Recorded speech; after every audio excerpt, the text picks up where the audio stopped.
Dear friends, my name is UV Singh and I was posted in Kabul इन 96। उस समय वहाँ पर नॉर्दर्न अलायंस की गवर्नमेंट थी, हेडेड बाई प्रेसिडेंट रब्बानी, जो कि बदिस्तानी ताजिक थे, और उनके कमांडर भी पंशरी ताजिक लॉयन ऑफ पंशीर हमसा मसूद थे। लॉयन ऑफ पंशीर हमसा मसूद को 11 सितंबर 2001 में अल-कायदा ने वर्ल्ड ट्रेड टावर पे अटैक करने से पहले आईएसआई की मदद से उनको एक फ़ोटोग्राफ़र को भेज कर के वो इंटरव्यू लेगा और उनको मार दिया था। और उसके बाद ही 2 दिन के बाद वर्ल्ड ट्रेड टावर पे अटैक करके उसको ख़त्म किया था। ओसामा बिन लादेन ये पहले सूडान में था और सूडान में इसने अमेरिकन एम्बेसी को बम्बार्ड करके कुछ डिप्लोमेट्स अमेरिकन मर गए थे। तो अमेरिका ने सूडान गवर्नमेंट को वार्निंग दी थी कि उसको वर्ल्ड के मैप से ख़त्म कर दिया जाएगा अगर उसने ओसामा बिन लादेन को वहाँ से नहीं हटाया। तो 4th वीक ऑफ मई 96 ने ओसामा बिन लादेन एक चार्टर प्लेन लेके अपनी पूरी फैमिली, बॉडीगार्ड्स और पैसा वगैरह सब लेकर जलालाबाद एयरपोर्ट पे लैंड किया। जलालाबाद एयरपोर्ट उस समय नॉर्दर्न अलायंस जो रब्बानी साहब की गवर्नमेंट थी उनके अंडर में था और उसका एयरपोर्ट का कमांडर हरजत अली था। उस OBL ने नॉर्दर्न अलायंस को अबाउट $2 मिलियन दिए वहाँ पे लैंड करने के लिए। और OBL का कॉन्टैक्ट जब अमेरिका की वॉर अगेंस्ट रशिया थी उस समय ओसामा बिन लादेन भी पाकिस्तान में आया था और हिज़्ब इस्लामी का चीफ हिकमत यार, जो कि अभी नहीं है, जिनकी डेथ हो गई है, उन दोनों के बीच में काफ़ी अच्छी फ्रेंडशिप हो गई थी।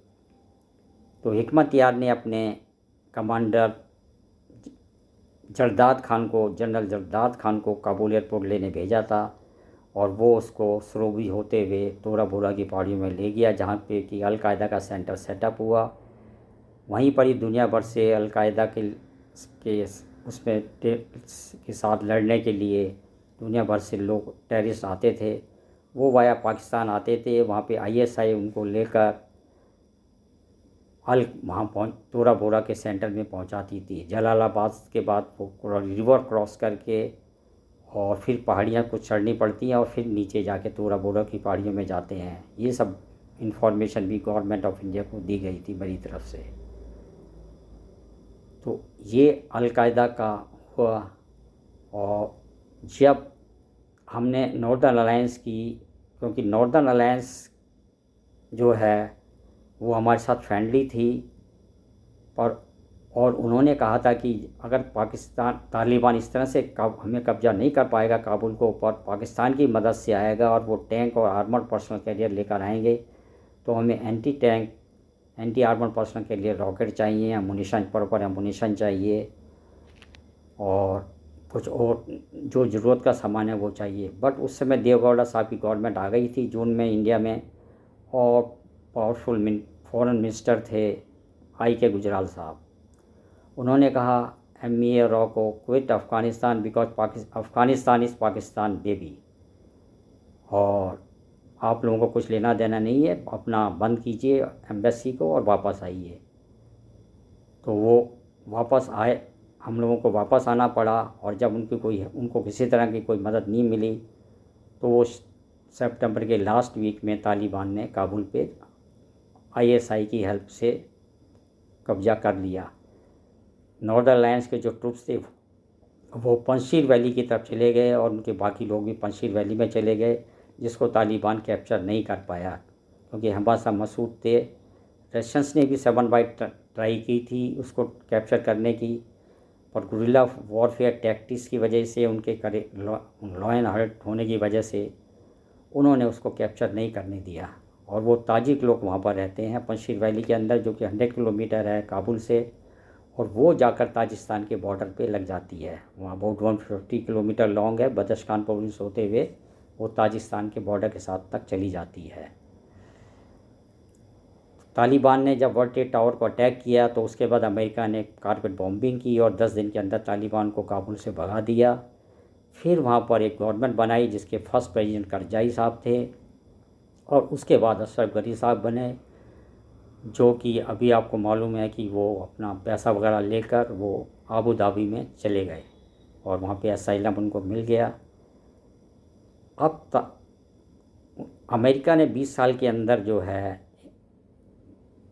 जो सब दुनिया में सब हो रहा है कि 3 लाख की फ़ौज थी अफ़गान गवर्नमेंट की, तो वो अबाउट 1 लाख तालिबान और उसके साथ में जो 10-12 हज़ार हिज़्ब लश्कर तैयबा और हिज़्बुल मुजाहिदीन जैसे मोहम्मद अल बदर, लश्कर जहांगवी और चेचेन कुछ फाइटर जो Chechnya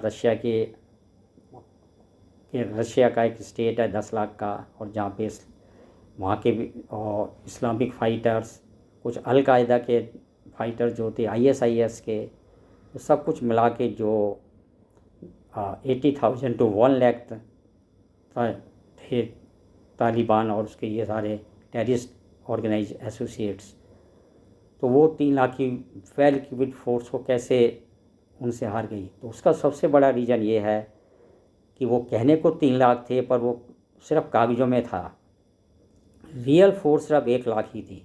2 lakh force ghost force थी, क्योंकि सैलरी अमेरिका देता था, तो वो पॉलिटिशियंस, जनरल्स और ब्यूरोक्रेट्स जो टॉप लेवल के थे वो मिल बांट कर खा जाते थे। जैसा कई बार आपको पता है कि यहाँ भी होता है कि मनरेगा में बोला 1000 लेबर काम कर रहे हैं पर वो 500-700 होते हैं और वो पैसा मिल बांट के खाया जाता है। तो नंबर 1 तो फोर्स वो थी। फिर 6 महीने से अमेरिका ने क्योंकि सैलरी देना बंद कर दी थी तो उनको सैलरी भी नहीं मिल रही थी, इसलिए उनमें से काफ़ी डिसग्रंटलमेंट आ गया था और लड़ने की उनमें कोई इच्छा नहीं थी। फिर ISI ने एक बहुत ही वेल प्लान्ड ऑपरेशन से पिछले 1 साल से जब से ये हो गया था कि अमेरिकन चले जाएंगे, चाइना ने उनको कहा कि जितने भी डॉलर चाहिए आप लो, परंतु काबुल के अंदर जो है वो तालिबान को कब्ज़ा होना चाहिए अफ़गानिस्तान के अंदर, क्योंकि उसको अपना BRI belt and road initiative में उसको पाकिस्तान से जोड़ना है, आगे सेंट्रल एशिया से जोड़ना है, और वहाँ की जो मिनरल वेल्थ है जो कि अबाउट $1 ट्रिलियन to $3 ट्रिलियन है, oil, gas, coal, iron, manganese and rare metals, emerald, ruby की वेल्थ है। ये एस्टिमेट्स जो भी वर्ल्ड की टॉप इकोनॉमिक ऑर्गेनाइजेशंस हैं, वर्ल्ड मिनरल्स ऑर्गेनाइजेशन है, उनका एस्टिमेट है कि ये wealth $1 trillion, that is 1000 billion dollars, and $1 billion is 7500 crore Indian rupees की वेल्थ है। तो उसको चाइना निकालना चाहता है और उसके बदले में चाइना वहाँ जो अफ़गानिस्तान की 4 करोड़ के करीब आबादी है, 3 करोड़ 80 लाख, उसको अपना सामान बेचेगा और अपना BRI रोड को सेंट्रल एशिया से मिला देगा, पाकिस्तान से मिला देगा, रेलवे लाइन बनाएगा। तो वो फिर पाकिस्तान, एक तो ये हो गया कि जो घोष आर्मी थी वो आर्मी 1 लाख थी, उसको 6 महीने से सैलरी नहीं मिल रही थी, एक सबसे बड़ा डिफीट का ये है। और सेकंड रीज़न है कि ISI ने बहुत ही प्लान वे से ऑपरेशन करके वहाँ के आर्मी ऑफिसर्स को और जो 34 वहाँ पे प्रोविंसीज हैं उनके गवर्नर्स को, 90% गवर्नर्स को काफ़ी पैसा देकर अपनी तरफ कर लिया था कि आप तालिबान को हैंड ओवर कर देंगे और इतना पैसा आपको दिया गया है कि आप अपने बच्चों को और चाहे चाइना में ले जाकर पढ़ाएं, चाहे अमेरिका यूरोप में कहीं भी चाहें, वो आपकी मर्ज़ी है। और काफ़ी आर्मी ऑफिसर्स को भी अपनी तरफ मिला लिया था। इसीलिए आप सभी ने देखा, सबको पता ही है कि कैसे 10-12 दिन के अंदर ही तालिबान ने कर लिया। वर्ल्ड में ऐसी मिसाल कहीं नहीं है। तो it was very well plan operations of ISI and with lot of money from China ने डॉलर्स दिए। तो इस तरह से कब्जा उसने किया। उसमें कर्ज और बीच बीच में उसमें जो इवन पहले प्रेसिडेंट करज़ाई साहब भी थे और कुछ और भी कम इवन बड़े पॉलिटिशियंस भी थे, उनका भी रोल है। वो लोग भी डबल गेम खेल रहे थे और CIA को ये पता नहीं लगा। ये एक बहुत ही बड़ी कमजोरी है क्योंकि ग्राउंड इंटेलिजेंस CIA बड़ी वीक होती है। जब उसामा बिन लादेन था तब भी सीआईए को पता नहीं था, और उसने रिक्वेस्ट की थी राव से ही गवर्नमेंट ऑफ इंडिया से कि हमें बताया जाए कि वो कहाँ है। तो उस समय जब मैंने सोर्स से पता लगा के बताया था, तो यहाँ पर भी इनको इतने साल 20 साल रहे, और असली फोर्स 1 लाख थी और 2 लाख घोष फोर्स थी। और फिर आईएसआई बीच में जो सारा कुछ करती चली गई, वो भी इनको नहीं पता लगा। तो ये सबसे बड़े 2 रीजन थे हार के। और जो ताजिक ट्रूप्स थे 15-20 हज़ार करीब, वो पंजशीर वैली के अंदर हैं, वापस वो पंजशीर वैली में चले गए हैं, जहाँ पे फॉर्मर वाइस प्रेसिडेंट मिस्टर साले जो कि ताजिक है वो भी अभी वहाँ पर हैं। अहमद शाह मसूद के लड़के अहमद मसूद वहाँ पर हैं, और उन्होंने काफ़ी वेल फोर्टिफाइड पंजशीर वैली को कर लिया है। जो सिर्फ पंजशीर वैली ऐसी है जो कि 100 किलोमीटर काबुल से है, और वो बदख्शान प्रोविंस तक चली जाती के बाद ताजिकिस्तान के बॉर्डर से जाकर लग जाती है 152 किलोमीटर करीब। तो वो सब ताजिक डोमिनेटेड है, और वो पूरी की पूरी जो है वो तालिबान फ्री है, क्योंकि 2-2.5 किलोमीटर वैली है वाइड, और 150 मीटर करीब लॉन्ग है, लंबाई है।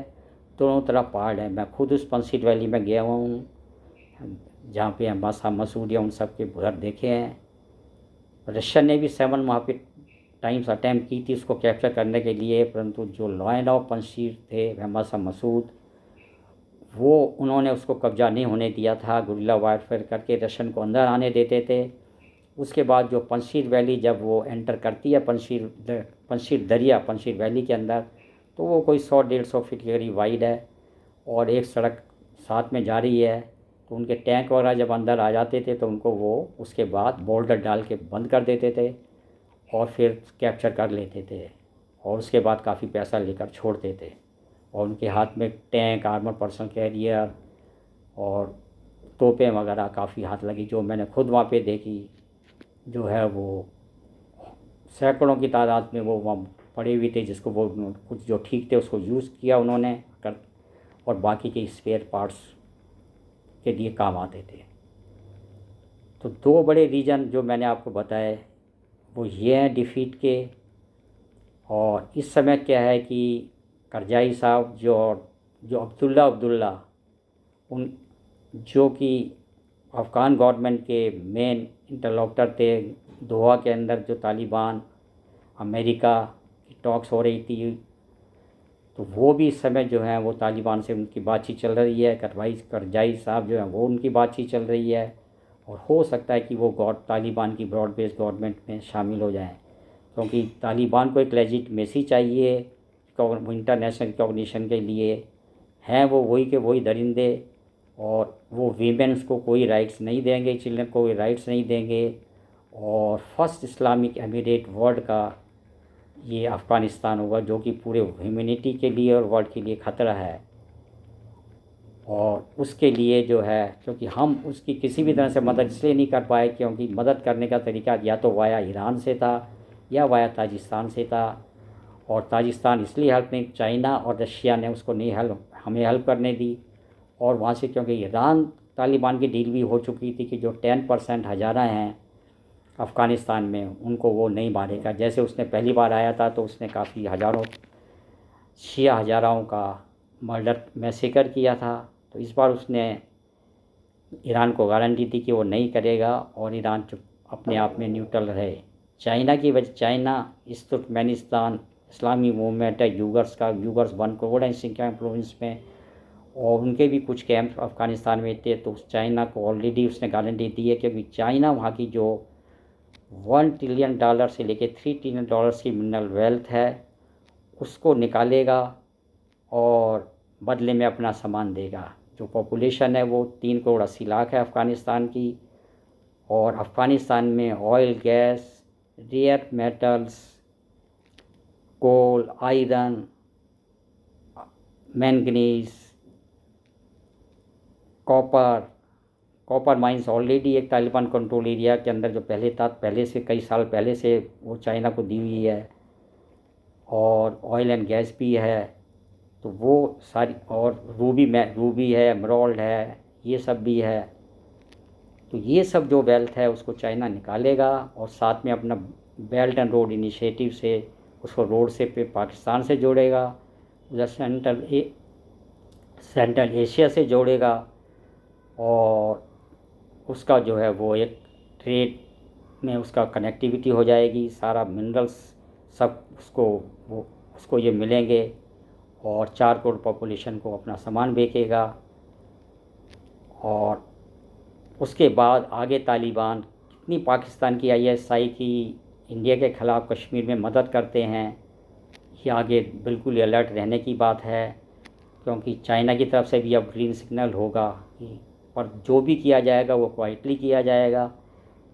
पहले भी जो लश्कर तैयबा है, जैसे मोहम्मद है, हिजबुल मुजाहिदीन है, अल बदर है, लश्कर जहांगीर हैं, जो टेररिस्ट ऑर्गेनाइजेशन कश्मीर में ऑपरेट करते हैं, इन्होंने इस बार भी ये सब लड़ने गए थे। 10-12 हज़ार तहरीक तालिबान पाकिस्तान, जिसको हक्कानी नेटवर्क कहते हैं, वो भी तालिबान के साथ में लड़ा है।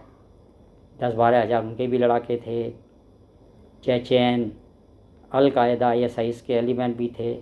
तो अब ये सभी एलिमेंट्स एक जगह हैं, ISI के कंट्रोल में हैं। तो नेचुरली कुछ टाइम के बाद जब वो रिकॉग्निशन तालिबान इंटरनेशनल कम्युनिटी से ले लेगा, तब अभी तक तो सब बोलता रहेगा कि मैं कोई भी मेरे अपनी ज़मीन को, अफ़गानिस्तान को टेररिस्ट ऑर्गेनाइजेशन को यूज़ नहीं करने दूंगा। और ऑलरेडी उन्होंने हेल्प की है, ऑलरेडी वो वहाँ पर मौजूद हैं। हाँ, चाइना के ख़िलाफ़ जो इस तुर्कमेनिस्तान इस्लामिक मूवमेंट है यूगर्स का, उसको वो ख़त्म कर देगा, उसको वहाँ पे नहीं पनपने देगा बिल्कुल भी। और जो रशिया के ख़िलाफ़ भी, जो सेंट्रल एशियन रिपब्लिक है, उज़्बेकिस्तान या उनके ख़िलाफ़ भी कुछ नहीं होने देगा। बट कश्मीर के लिए डेफिनेटली ISI उस वहाँ से 5000 लड़ाके लेगी और उनको मिक्स करके हमारे कश्मीर के अंदर भेजेगी। चाहे वो नाम लश्कर तैयबा का रखेंगे या अल बदर का रखेंगे, हिजबुल मुजाहिदीन का रखेंगे, जैसे मोहम्मद का रखेंगे, या कुछ और Kashmir freedom movement, Kashmir freedom fighter खड़ा कर देंगे, कुछ भी खड़ा करेंगे, और वो हेल्प तो ज़रूर लेगा। तो ये हमारे ऊपर एक बहुत बड़ा अलर्ट रहने का टाइम है। और मेन रीजंस मैंने आपको पहले ही बता दिए, सार के मेन रीजंस ये हैं। हाँ, CIA को ये पता नहीं लगा कि ये क्या कर रहे हैं। ये CIA हमेशा ही ग्राउंड इंटेलिजेंस में उनकी बहुत ही कमज़ोर होती है। पहले भी उनको उसामा बिन लादेन का नहीं पता लगा था, तो वो मैंने पता लगा कि उनको बताया था गवर्नमेंट ऑफ इंडिया को। तो बाद में गवर्नमेंट ऑफ इंडिया ने CIA को बताया कि वो तोरा बोरा पहाड़ियों में है। तो अभी भी उनको नहीं पता लगा कि असली फोर्स 1 लाख है, 2 लाख घोस्ट फोर्स है, और गवर्नर्स को सबको विनोवर किया जा रहा है, और पता नहीं वो चुपचाप बैठे रहे। उनकी ग्राउंड इंटेलिजेंस, वो सोचते हैं कि सैटेलाइट इंटेलिजेंस से, टेक्निकल इंटेलिजेंस से सब कुछ कर लेंगे, जो कि नहीं होता है। तो फ्रेंड्स, आज के वीडियो में सिर्फ इतना ही। अगर आपको पसंद आए तो लाइक कीजिए, सब्सक्राइब कीजिए, और उसके बाद मैं आपको अब क्या होगा आगे अपने नेक्स्ट वीडियो में अफ़गानिस्तान में बताऊंगा। Thank you so much friends.